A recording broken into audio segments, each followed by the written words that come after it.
Meus irmãos queridos, recebam a paz do Senhor. Evangelho de Jesus, segundo escreveu João, capítulo de número 3, versículo de número 16. Evangelho de João, capítulo de número 3, versículo de número 16.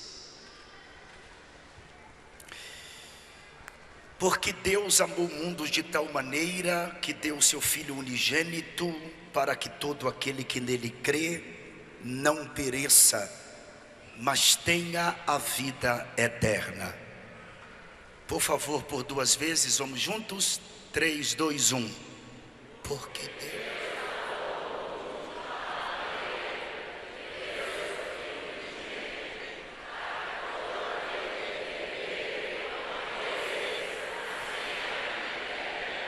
Mais uma vez, porque Deus...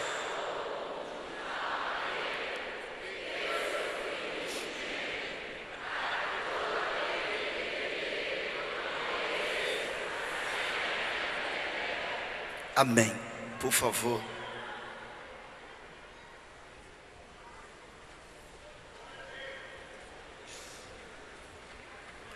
João 3, versículo 16 é conhecido por nós que estudamos a Bíblia como o texto de ouro do Novo Testamento. A realeza e a grandeza que se dá a este texto é porque nele está intrínseco, nele está retratado o indizível amor de Deus por nós. Se eu fizesse uma pergunta nesta noite aos pais, e eu me incluo nesta pergunta: se você daria o seu filho para morrer pelos pecados de alguém, eu tenho certeza que a sua resposta seria um enfático não. Eu não daria o David nem o Samuel para morrer pelos pecados de absolutamente ninguém. Deus, Ele não hesitou.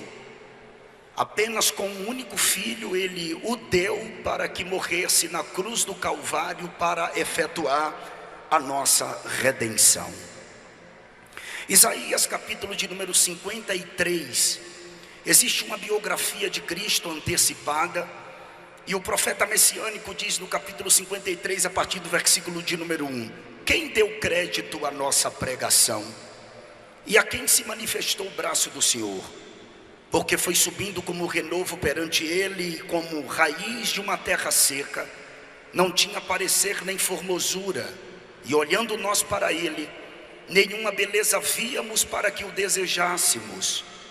Era desprezado e o mais indigno entre os homens, homem de dores, experimentado nos trabalhos, e como um de quem os homens escondiam o rosto, era desprezado, e não fizemos dele caso algum. Verdadeiramente ele tomou sobre si as nossas enfermidades, e as nossas dores levou sobre si, e nós o reputamos por aflito, ferido de Deus e oprimido. Mas ele foi ferido pelas nossas transgressões e moído pelas nossas iniquidades. O castigo que nos traz a paz estava sobre ele, e pelas suas pisaduras fomos sarados. Todos nós andamos desgarrados como ovelhas, cada um se desviava pelo seu caminho, mas o Senhor fez cair sobre ele a iniquidade de nós todos. Ele foi oprimido, mas não abriu a boca. Como um cordeiro foi levado ao matadouro, e como a ovelha muda perante os seus tosquiadores, ele não abriu a boca. Da opressão e do juízo foi tirado. E quem contará o tempo da sua vida? Porquanto foi cortado da terra dos viventes, e pela transgressão do meu povo foi ele atingido. E puseram a sua sepultura com o ímpio e com o rico na sua morte. Porquanto nunca fez injustiça, nem houve engano na sua boca. Todavia, ao Senhor agradou moê-lo, fazendo-o enfermar.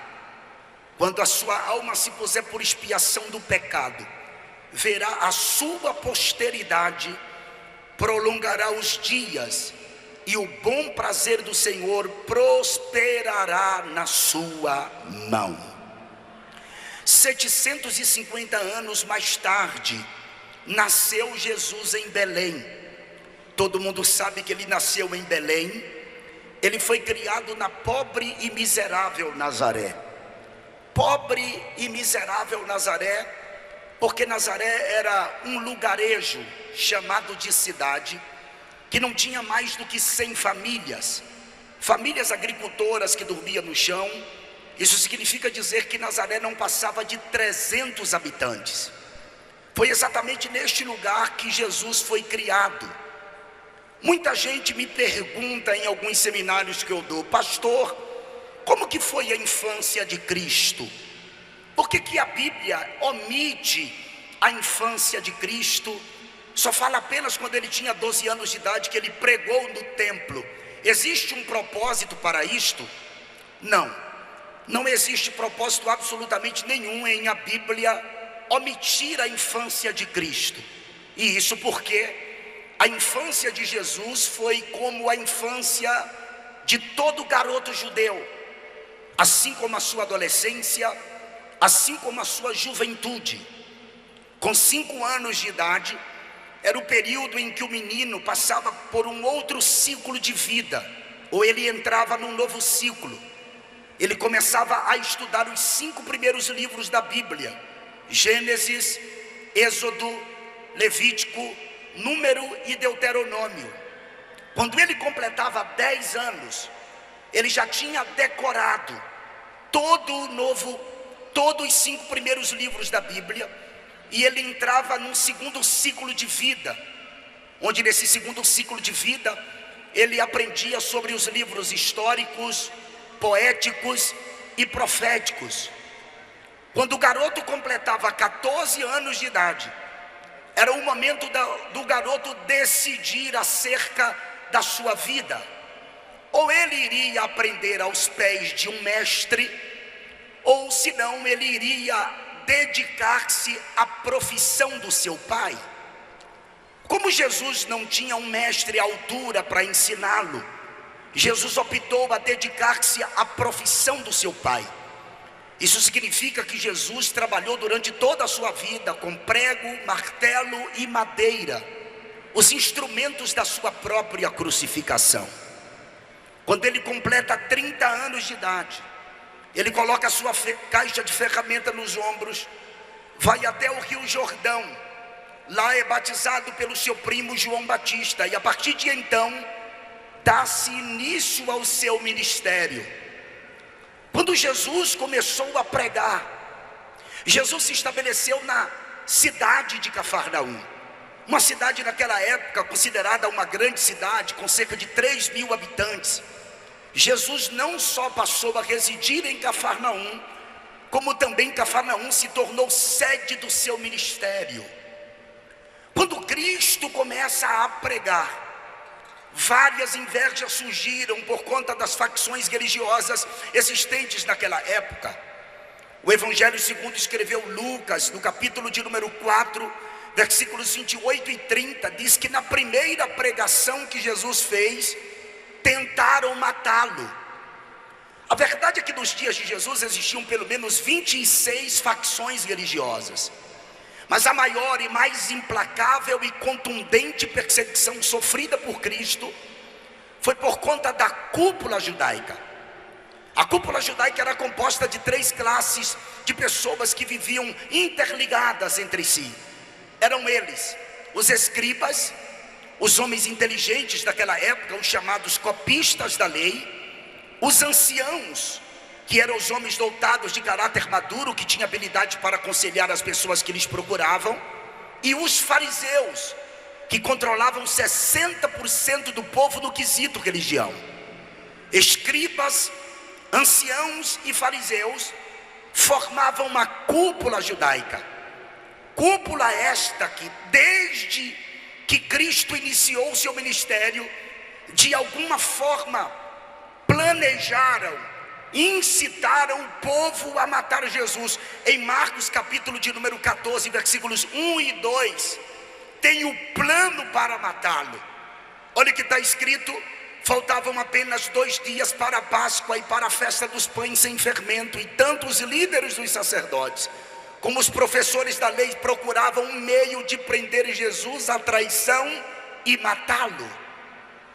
No capítulo de número 12, versículo 14 do Evangelho segundo escreveu Mateus, tem uma conspiração para matá-lo. Diante disso, saíram os fariseus e começaram a conspirar sobre como poderiam matar Jesus. Em João capítulo de número 11, versículos 47 a 51, o sumo sacerdote Caifás assegura que Cristo morreria pelo povo, e está escrito no versículo 46 de João 11: mas alguns deles foram contar aos fariseus o que Jesus tinha feito. Então o chefe dos sacerdotes e os fariseus convocaram uma reunião do sinédrio. O que estamos fazendo? Perguntaram eles. Aí está esse homem realizando muitos sinais milagrosos. Se o deixarmos, todos crerão nele. E então os romanos virão e tirarão tanto o nosso lugar como a nossa nação. Então um deles, chamado Caifás, que naquele ano era o sumo sacerdote, tomou a palavra e disse: nada sabeis, não percebeis que vos é melhor que morra um homem pelo povo e que não pereça toda a nação? Ele disse isso não de si mesmo, mas sendo sumo sacerdote naquele ano, profetizou que Jesus morreria pelo pecado da nação. A verdade é que todas as vezes que tentaram prendê-lo, não conseguiram, porque ainda não havia chegado a hora de Cristo. Mas ele sabia que seu momento iria chegar. E esse momento foi um momento chamado de Pessa, é a Páscoa do povo judeu. Jesus reúne-se com os discípulos, serve a última ceia. E a Bíblia diz no Evangelho segundo escreveu Marcos, no capítulo de número 14, que depois que Jesus serviu a ceia, Judas levantou-se da mesa, no intuito de traí-lo.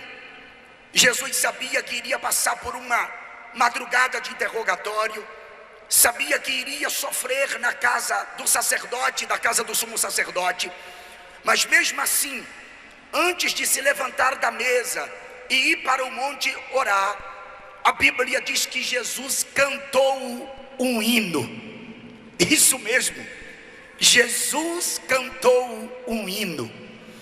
Quando ele sai dali da mesa da ceia, ele vai para o Getsêmani com os discípulos. A Bíblia diz que foram apenas Pedro, Tiago e João. O capítulo 23 do Evangelho segundo escreveu Lucas diz que quando Jesus chegou no monte, ele olhou para os discípulos e disse-lhes no versículo 40: orai para que não entreis em tentação. E apartou-se deles cerca de um tiro de pedra, mais ou menos 20 a 30 metros, e pondo-se de joelhos, orava. A oração de Jesus no versículo 42 de 23 de Lucas diz que ele orava assim: Pai, se possível, passa de mim este cálice, todavia não seja feita a minha vontade, mas a tua. Quando Jesus está orando ao Pai: Pai, se possível for, passa de mim este cálice, aqui implica alguma coisa a respeito da cultura dos dias de Jesus. Quando alguém era condenado à cruz, a família do condenado passava pela vergonha do vitupério. A casa da família do condenado à cruz era queimada a fogo. A partir de então, o pai do condenado seria exposto à vergonha mais intensa dentro da sociedade. E Jesus aqui está como um homem, e quando ele diz: Pai, se possível, passa de mim este cálice. Ele está dizendo ao Pai: eu não quero que você passe pela vergonha, todavia, não seja feita a minha, mas a tua vontade. Naquele instante apareceu um anjo do céu que ele confortava. E enquanto o anjo confortou Jesus, logo depois ele começa a entrar em agonia. O versículo 44 diz que ele orava tão intensamente que o seu suor começou a se tornar em grandes gotas de sangue que corria até o chão. E Jesus começa a passar por aquele fenômeno chamado de hematidrose. Isso mesmo, hematidrose. A hematidrose só acontece em questões excepcionais. Não acontece com qualquer momento, com qualquer indivíduo. Diz que na história apenas 3 pessoas sofreram de hematidrose. Uma foi Jesus, outra foi uma freira na Idade Média, e outra pessoa foi uma garota no período da Segunda Guerra Mundial. Na história não registra outras pessoas que sofreram de hematidrose. E a pessoa, para sofrer de hematidrose, quando as glândulas sudoríparas são rompidas, para que o seu suor fique pigmentado com sangue, é preciso uma questão excepcional, provocado por uma fraqueza física, acompanhado de um abatimento moral violento, causado por uma profunda emoção, um profundo medo, um terror. E a verdade é que Jesus, ele estava levando a angústia por causa dos nossos pecados. Quando ele sua sangue, aquilo significa dizer que Jesus estava passando por um momento mais difícil da sua história. Depois Jesus se levanta e ele vai até os discípulos que estavam distantes dele cerca de 20 a 30 metros. E ele encontrou os discípulos dormindo e ele perguntou: não podeis velar comigo sequer uma hora? Por que os discípulos estavam dormindo, pastor? Por causa do mundo espiritual. Eu creio que isso já aconteceu com você alguma vez. Você dobrou seus joelhos para orar e o diabo efetuou a operação céu de bronze, e parece que existe uma dificuldade de você se conectar com o trono, e muitas vezes você se pegou dormindo nos joelhos. O mundo espiritual estava em atividade. Não sou eu que estou dizendo, é a Bíblia. Porque logo depois da oração de Jesus, aparece Judas com a guarda sacerdotal para prendê-lo. Era noite. Judas teve que beijar Jesus, porque os discípulos eram parecidos com ele. Quando Judas beija Jesus, os soldados, que era a guarda do templo, o prende. O versículo de número 52 do capítulo 22 de Lucas diz: e disse Jesus aos principais dos sacerdotes e capitães do templo e anciãos que tinham ido contra ele: saíste com espadas e porretes como para deter um salteador? Tenho estado todos os dias convosco no templo e não estendestes as mãos contra mim, mas esta é a vossa hora e o poder das trevas. Quando Jesus sai aqui do Getsemane, ele é levado para a presença do sacerdote. Depois da presença do sacerdote, ele é levado à presença do sumo sacerdote. E João acompanhou os soldados que levaram Jesus. Pedro de longe também acompanhava. A madrugada foi intensa. Os servos do sumo sacerdote constantemente o esbofeteavam, batia em seu rosto. Pedro, que havia ido nas escondidas até ao local onde Jesus estava sendo interrogado pelo sumo sacerdote, o capítulo 18 do Evangelho segundo escreveu João diz que João era amigo do sumo sacerdote e pediu a porteira para abrir a porta para que João entrasse para o pátio da casa. Era uma noite fria, Pedro se aquentava no lume da fogueira. De repente, o versículo de número 17 do capítulo 18 do Evangelho segundo escreveu João, diz que a porteira olhou para Pedro e perguntou para ele: não és tu um dos discípulos deste homem? E respondeu Pedro e disse: não sou. Versículo 25 do capítulo 18 do Evangelho de João: e Simão Pedro estava ali e aquentava-se, e disseram-lhe, pois, não és tu um dos seus discípulos?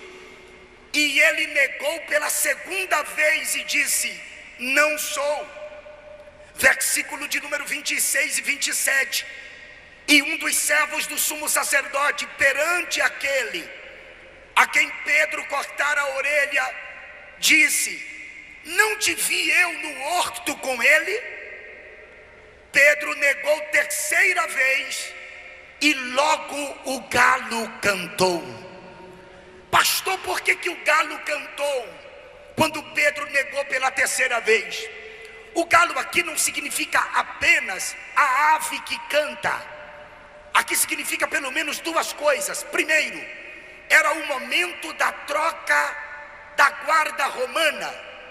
Os soldados que passaram a noite iriam para o descanso e outros assumiriam o posto. Segundo, era o momento em que os sacerdotes iam remover a cinza do altar do holocausto do templo, colocar nova lenha para ser queimado um novo holocausto, ou seja, a crucificação estava começando. Quando amanhece o dia, pegaram Jesus e levaram-no à autoridade chamada Pilatos. Pilatos olha para Jesus, descobre que ele havia nascido na jurisdição de Herodes, e Pilatos pede aos seus soldados que levem Jesus à presença de Herodes. O capítulo 23 do Evangelho segundo escreveu Lucas, está escrito no versículos 11, 12, 13 e 14, que quando Herodes recebeu Jesus juntamente com seus soldados, o desprezou, escarneceram de Jesus, vestiram-o com uma roupa resplandecente. E sabe o que Herodes fez? Pegou Jesus e enviou de volta a Pilatos. Por que Pilatos envia Jesus a Herodes e Herodes torna a enviá-lo a Pilatos? Porque eles dois estavam brigados politicamente.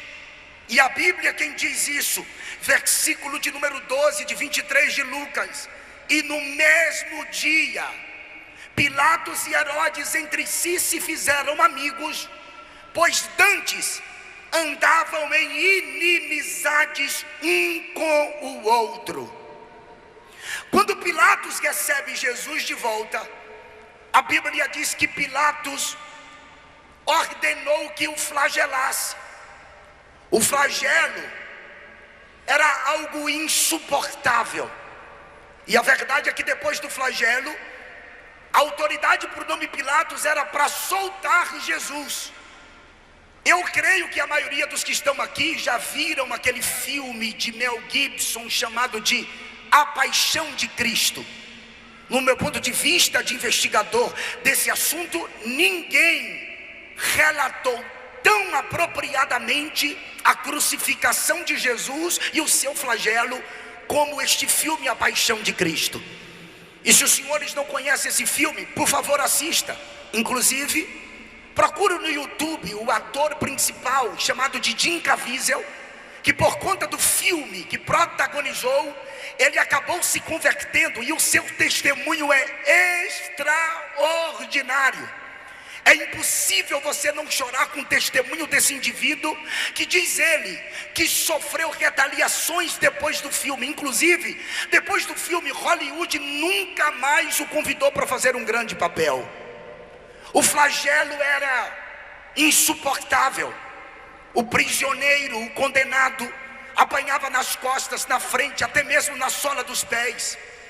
Os soldados mais fortes empunhavam azorragues com bolinhas de chumbo ou ossos de carneiro em tiras múltiplas e batia com tanta violência no condenado que perfurava o tecido humano e grudava até mesmo nos ossos e nas costelas do condenado. Jesus passou por tudo isto. Depois do flagelo, pegaram Jesus e apresentaram a Pilatos. Pilatos tinha autoridade para soltar Jesus. A Bíblia diz que era Páscoa, e por ocasião da Páscoa devia se soltar um prisioneiro. Vale lembrar que isso aqui não é um princípio bíblico, isso aqui é um costume que os judeus criaram de soltar alguém por ocasião da Páscoa. O capítulo 18 do Evangelho segundo escreveu João, versículo de número 39. Olha o que Pilatos diz para o povo: mas vós tende por costume que eu vos solte alguém por ocasião da Páscoa. Querei, pois, que eu vos solte o rei dos judeus? Pilatos era para ordenar a soltura de Cristo, mas ele vai perguntar aos judeus o que os judeus gostariam que ele fizesse. Os judeus responderam: nós não queremos que você solte Jesus, nós queremos que você solte Barrabás. Barrabás era um terrorista, um inimigo público, um inimigo do Estado, um indivíduo que havia causado problemas graves para as autoridades daquela época. Mas mesmo assim, o povo disse: nós queremos que você solte a Barrabás. E lógico, dentro do ponto de vista lógico, se eles pediram que soltasse a Barrabás, logo Pilatos devia trancafiar Jesus ou prendê-lo. Só que Pilatos pergunta: e o que eu faço com Cristo? A multidão respondeu: crucifica-o, crucifica-o.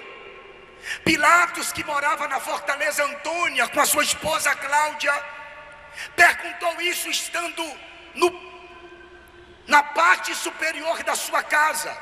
A multidão estava no pátio gritando: crucifica-o, crucifica-o. E Pilatos desce as escadas, vai até o pátio da casa, entrega Jesus no meio da multidão.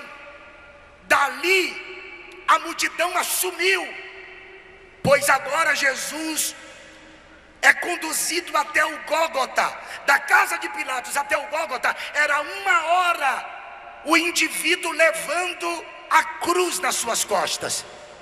A verdade é que não era uma cruz, senhores, e por favor, isso aqui é bom que vocês entendam. Não era a cruz inteira, era o patíbulo.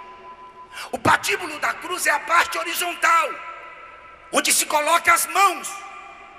O estirpe da cruz, a parte vertical, ficava no monte.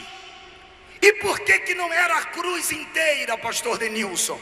Porque ninguém suportava o peso do estirpe e do patíbulo. Porque a cruz inteira pesava aproximadamente 140 quilos. Somente o patíbulo pesava em torno de 60 quilos.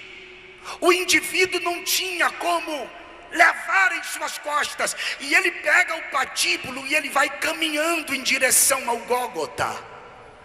A multidão fez um corredor móvel até chegar no Monte Caveira.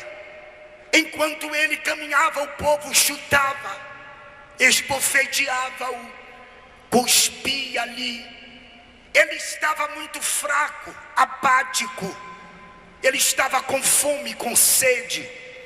A Bíblia diz que ele caiu algumas vezes.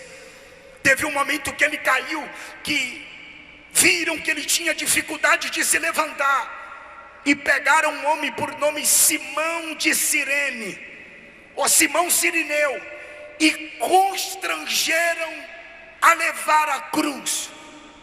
Isso aqui vale a sua vida, porque quando a gente não suporta levar a cruz, que está tão pesada, por favor, não desista, porque sempre aparece um Simão Cirineu para nos ajudar. Sempre o Espírito Santo está presente para nos dar uma mãozinha. Ele vai caminhando mesmo assim. Quando chega no monte, deitaram Jesus no estirpe que estava no chão. Pegaram o patíbulo e prenderam no estirpe. E agora os pregos de 8 polegadas são pregados nas mãos de Jesus e nos seus pés. E depois que o prega na cruz, o levanta. E Jesus está no alto do madeiro. A multidão está ali em volta da cruz. É um pensamento meu, por favor, compreenda. Imagine Marta e Maria, uma segura na mão direita, outra na mão esquerda, e olhava para Lázaro e dizia assim: Lázaro, faça alguma coisa por ele ressuscitou você no 4º dia. Imagine a filha de Jairo, que olhava para ele e dizia: pai, você é uma autoridade, você é um fariseu, ele me ressuscitou, faça alguma coisa. Mas ninguém tinha como livrá-lo daquela cruz. A situação dele era tão deplorável, que ele estava precisando fazer uma oração por aqueles que estavam escarnecendo dele. E ele estava um pouco pendido para frente. Seu oxigênio estava seu cérebro estava sem oxigênio. E ele precisava inspirar, encher o pulmão de ar, raciocinar, para ele poder fazer uma oração por nós. E como ele estava pendido para frente, ele pega pelos pregos, os pregos, e ele levanta o seu corpo, enche o seu pulmão de ar, oxigena o cérebro, e ele faz uma oração dizendo: Pai, perdoa-lhes, porque não sabe o que fazes. A mensagem desta noite, eu não sei se vocês já entenderam, não é uma mensagem de reteté. Esta é a maior mensagem da Bíblia, a cruz de Cristo. A mensagem de hoje é para você relembrar aquilo que ele passou, aquilo que ele viveu. Aleluia. Esses dias na internet, nas redes sociais, eu vi muitas pessoas comentando, por causa da escola de samba em São Paulo, Gaviões da Fiel. Inclusive deputados emitiram nota de repúdio, porque a Gaviões da Fiel colocou 2 atores, um representando Cristo e o outro Satanás. E Satanás pisava em Cristo, maltratava Cristo, chutava Cristo. E eu vi que muitas pessoas não entenderam absolutamente nada, ou melhor, não entendem nada da crucificação. Não foi o diabo quem pisou em Jesus. Não foi o diabo que chicoteou Jesus. Não foi Satanás quem pisou Jesus. Satanás, na verdade, não encostou um dedo em Jesus. Tudo quem fez foi o Pai. 53:10 de Isaías: ao Pai agradou moê-lo. Deus moeu, Deus castigou. O chicote foi do Pai, pastor. A ira foi do Pai. A cólera foi do Pai. O Pai foi quem fez aquilo com o Filho, e não o diabo. E por que o Pai fez? Porque se ele fizesse comigo e contigo, nós estaríamos perdidos. Por que ele fez com o Filho? Porque ele é justo, imaculado, santo, Cordeiro. E ele estava dizendo: eu vou chicotear meu filho, Eu vou derramar minha ira sobre meu filho. Eu vou bater no meu filho. Eu vou expor meu filho ao vitupério para salvar você, Neemias, para salvar você, Moisés, para salvar você, Peterson, para salvar você, Denilson. Pegue na mão de alguém, por favor, diga: ele fez isto por você. Fale para alguém, fala. Pega na mão de alguém, pega na mão de alguém, pega. Ele fez isto por você. Ele fez isto pelo senhor, pastor. Ele fez isto. Aleluia. Aleluia. Aleluia. Aleluia. O diabo não encostou a mão nele. Pelo contrário, o diabo não queria que ele fosse para a cruz.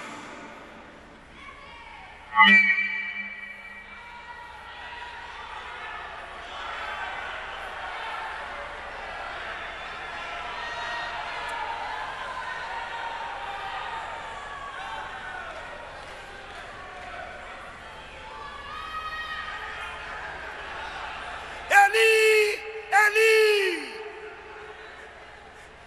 lama sabachthani.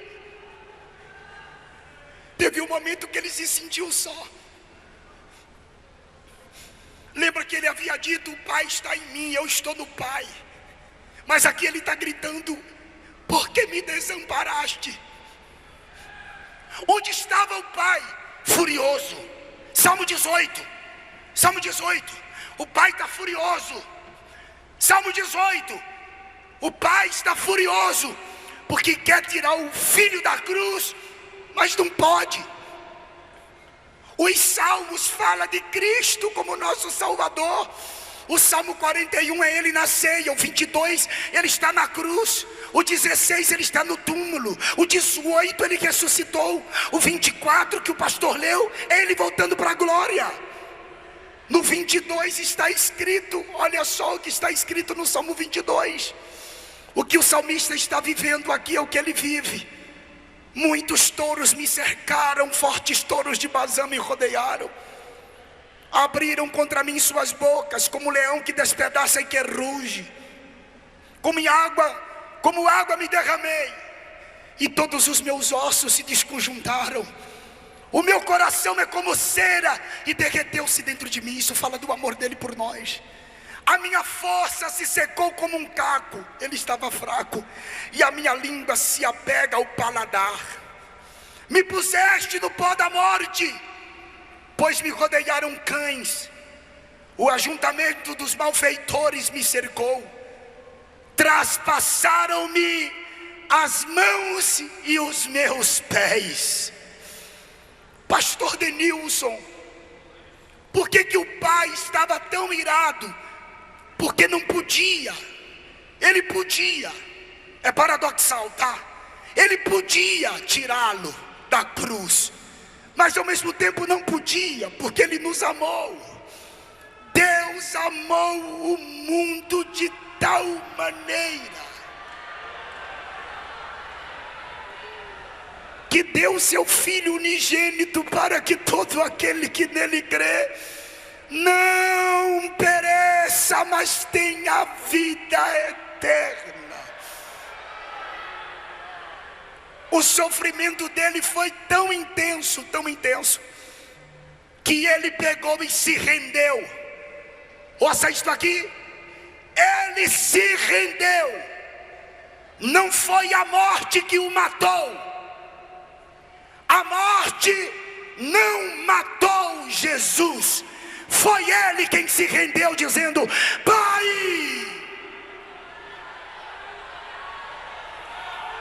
O reverendo Moon disse que veio para cumprir aquilo que Jesus não cumpriu, porque Jesus morreu em missão. Ele se enganou. Antes de morrer, Jesus gritou: Pai, está consumado.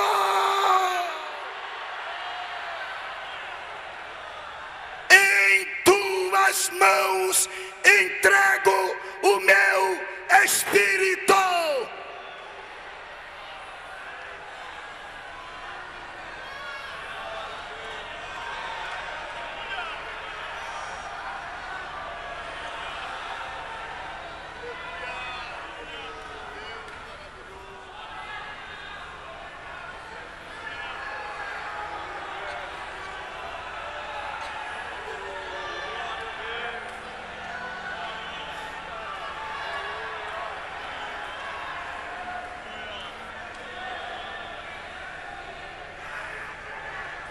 Quando ele expirou, ele vai para o tabernáculo celestial. Hebreus 9, versículo 36, não me falha a memória. Ele precisa purificar o tabernáculo verdadeiro. E quando ele morre, que ele chega lá como sumo sacerdote, o véu do templo de 30 centímetros de espessura rasgou-se de alto a baixo. Ele estava dizendo: eu cheguei aqui, o caminho está aberto. Vocês... eu vou ter que pedir agora, levanta a mão para dar um grito de aleluia para o Cordeiro de Deus. O véu não rasgou para Deus sair, o véu se rasgou para eu entrar, para você entrar.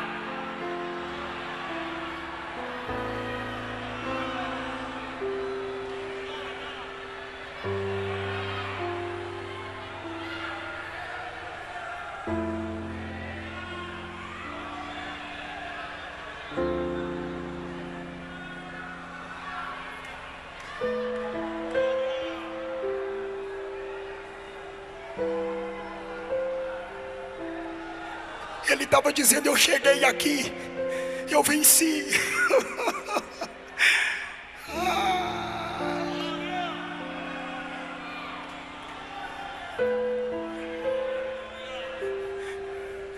Pastor, mas e daí? Tem uma história tão linda. Se você quiser saber, você compra o meu livro Inferno, Ficção Realidade, que está ali fora, para você entender como foi que aconteceu depois. Eu corri muito. Ele muda as vestes porque ele tem que ir no mundo dos mortos. E bíblica e teologicamente é provado isso através dos tipos. Por que ele muda de roupa? Porque ele precisa ir no mundo dos mortos, no chamado de Hades. Ele vai anunciar a sua vitória. Ele não prega o Evangelion, boas novas de salvação. Ele só anuncia. O seio de Abraão estava lá. Abraão. Por que seio de Abraão? Por causa da esperança de Abraão. E por que estavam ali? Porque aqueles que morriam em Deus no Antigo Testamento não podiam subir, porque havia uma separação entre Deus e o homem. Mas agora o véu rasgou-se. Lembra do que Jesus disse ao ladrão da direita, o Dimas? Hoje estarás comigo no paraíso.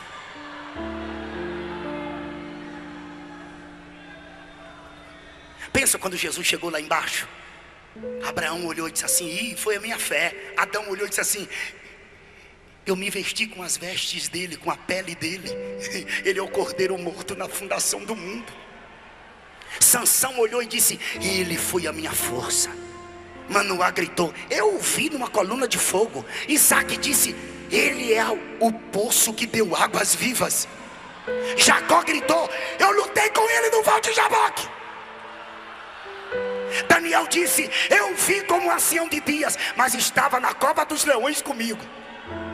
Misael, Ananias e Azarias olharam e disse: ele era o quarto homem no meio da fornalha de fogo. Ezequiel olhou e disse: ele é o rio que por onde passa os charcos de lodo são sarados e tem muitos peixes. Isaías gritou: ele é Emanuel, mas é maravilhoso conselheiro, Deus forte, Pai da eternidade. Ele é príncipe da paz.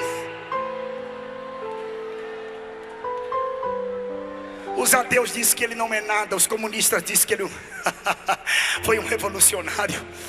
Os panteístas dizem que ele é uma essência. Os maçons dizem que ele foi o arquiteto do universo. Os budistas dizem que ele foi um criador de religião.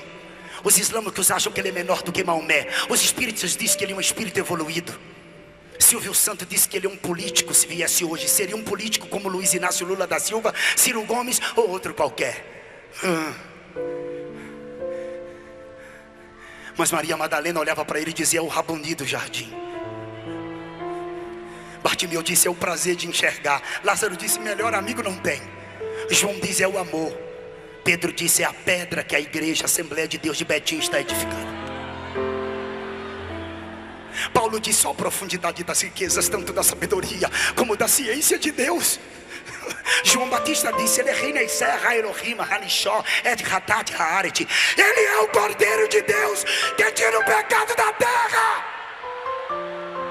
E a 14ª escola bíblica de obreiros de Betim, para ela Jesus é quem salva, quem liberta, quem cura, quem batiza com o Espírito Santo, e vai voltar para arrebatar a sua igreja.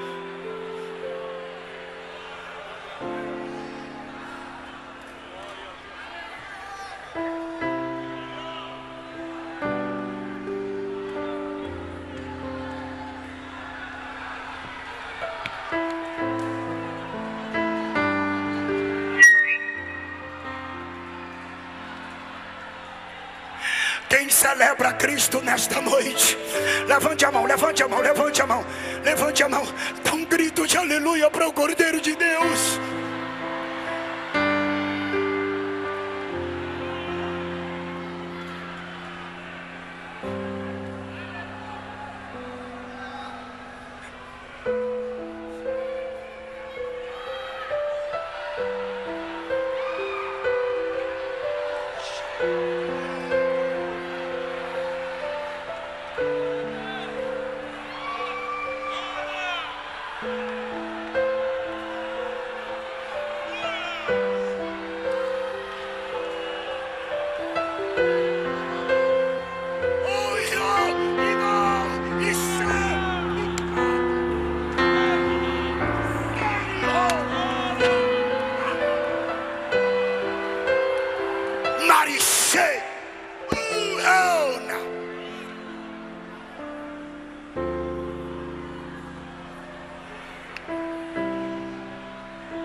A morte tentou prender ele quando ele chegou no mundo dos mortos. Atos dos Apóstolos diz que a morte lançou grilhões, cadeias, mas a morte não podia retê-lo, não tinha como prendê-lo.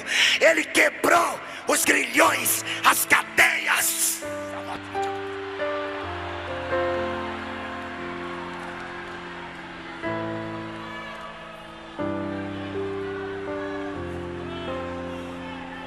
Pega na mão do crente aí, pega na mão do crente aí, pega. Fala, tudo isso ele fez por você, fala.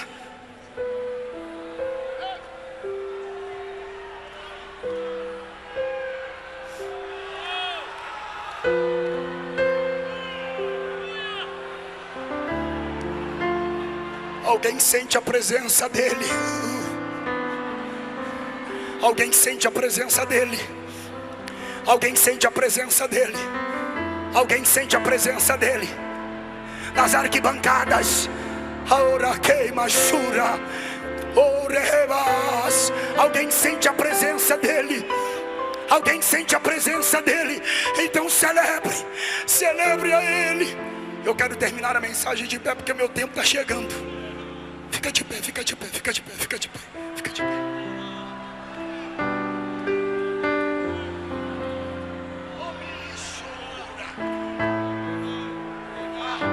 Ah, tem uma graça aqui, tem uma graça aqui, tem uma...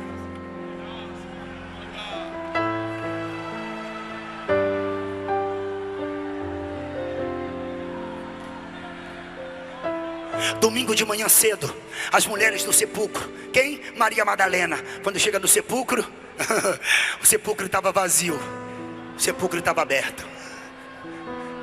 Eu vou repetir, não é porque você não entendeu, é só para grifar na sua mente. Maria Madalena, quando chegou lá com aloés, mirra, cássia, para passar no corpo do morto, porque eles queriam na ressurreição conforme a profecia de Oséias, mas eles não queriam que o morto ressuscitasse fedendo. Só que Jesus já tinha sido ungido. Quando ela chega lá, a pedra já havia sido removida e o sepulcro estava vazio. E Jesus estava... E Jesus estava ressuscitado e perguntou para ela: por que você procura dentre os mortos aquele que já ressuscitou? E ela conheceu ele pela voz, porque as ovelhas ouvem a sua voz e seguem. És tu, meu Senhor. Ela vai pegá-lo. Ele disse: não me toques, não me pegues. É o termo grego. Eu ainda não subi a meu pai. Como assim? Ele morreu e não foi lá como sumo sacerdote. Agora ele ressuscitou com o corpo. Ele precisa ir lá para que o pai chancele a ressurreição do corpo. Aí ele vai lá e volta para ficar ainda 40 dias com os discípulos. Porque quando ele ressuscita com o corpo, ele está dizendo assim, pastor José Rodrigues: ó, vai haver uma ressurreição dos mortos, viu? E quando os mortos ressuscitarem, também vai...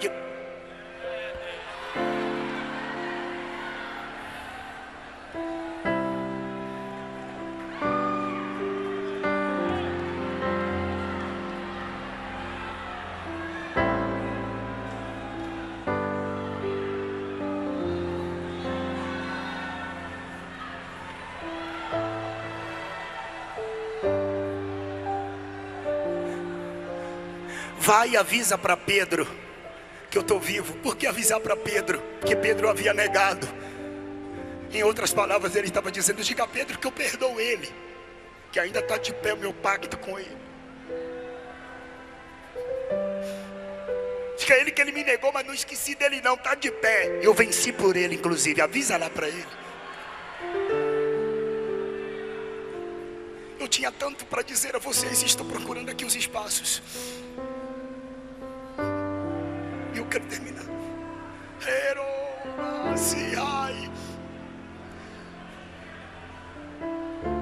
Alguém olhou para um pastor que estava participando de uma reunião de vários líderes de religião, e os líderes de religião sempre olhavam para o pastor e zombavam do pastor. E um deles perguntou: você fala tanto do teu Cristo que está vivo, mas teu Cristo, quando morreu, nem um sepulcro ele tinha para ele.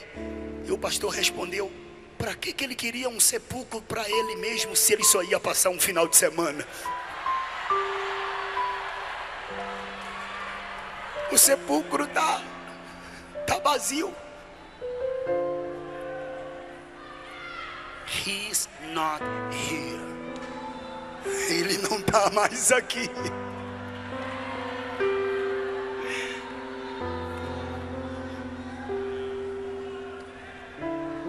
Deixa eu fazer uma pergunta. Fica assim como você está. Você vai me ajudar. Quem se encontra afastado da igreja aqui, levanta a mão. Faz assim: pastor, me afastei dos caminhos do Senhor. Faz assim: quero te ver. Quem aqui se afastou dos caminhos do Senhor e se encontra aqui? Faz assim com a tua mão para que eu possa te ver. Alguém? Levante uma das suas mãos para que eu possa te ver, por favor. O Espírito Santo está te chamando de volta. Vem, eu quero orar por você. Venha, venha.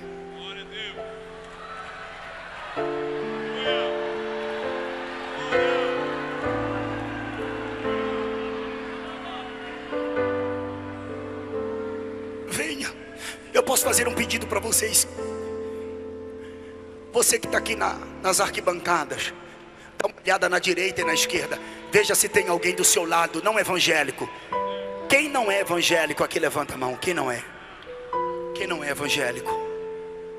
Quem aqui não é evangélico? Levanta a mão. Alguém? Alguém do seu lado? Por favor. Por favor, me ajude. Está vindo outro aqui.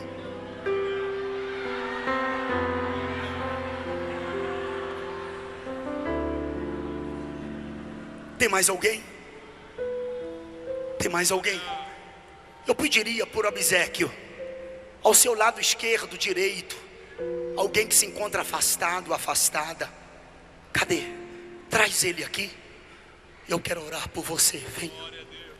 O Espírito Santo está te chamando. Vem. Vem. Vem, vem, vem, vem, vem, vem, vem. Ouvir o meu Senhor bater na porta e o meu coração queimou. Ouvir o meu Senhor bater na porta e o meu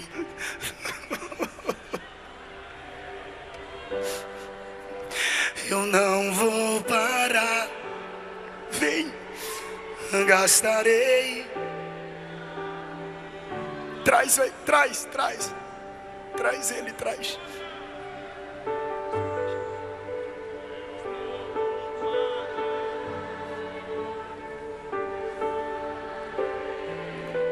Está Está vindo mais alguém?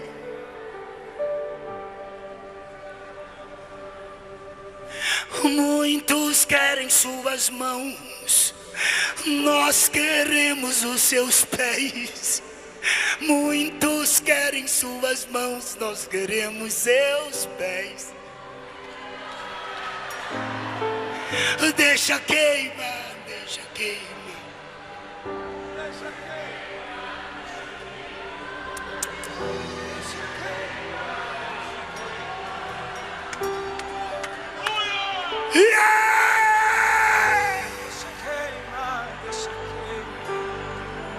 Deixa queimar, deixa queimar, deixa queimar, deixa queimar.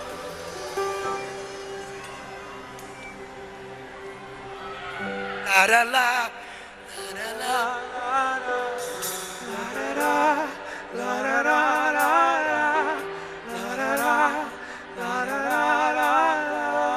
traz ele, traz ela, traz.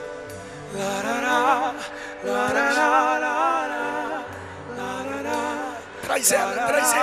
Eu espero 1 minuto.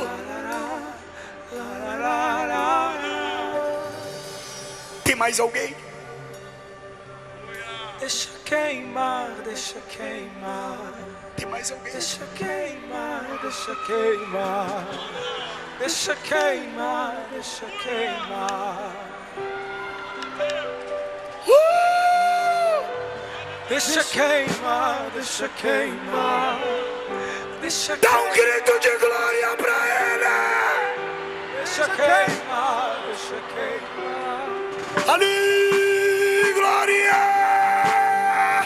Deixa queimar, deixa queimar. Deixa queimar, deixa queimar. Deixa queimar, deixa queimar. Tem mais alguém? Deixa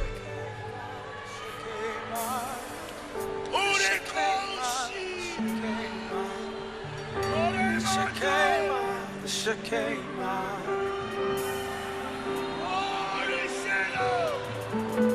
Deixa queimar, deixa queimar. Deixa queimar, deixa queimar. Venha! Deixa queimar. Não adianta se esconder, protelar, procrastinar, adiar. Vem! Tua boa mão seja sobre esse povo, sobre o presidente, família, o ministério, as igrejas espalhadas nos 4 quadrantes de Minas Gerais. Faz algo novo.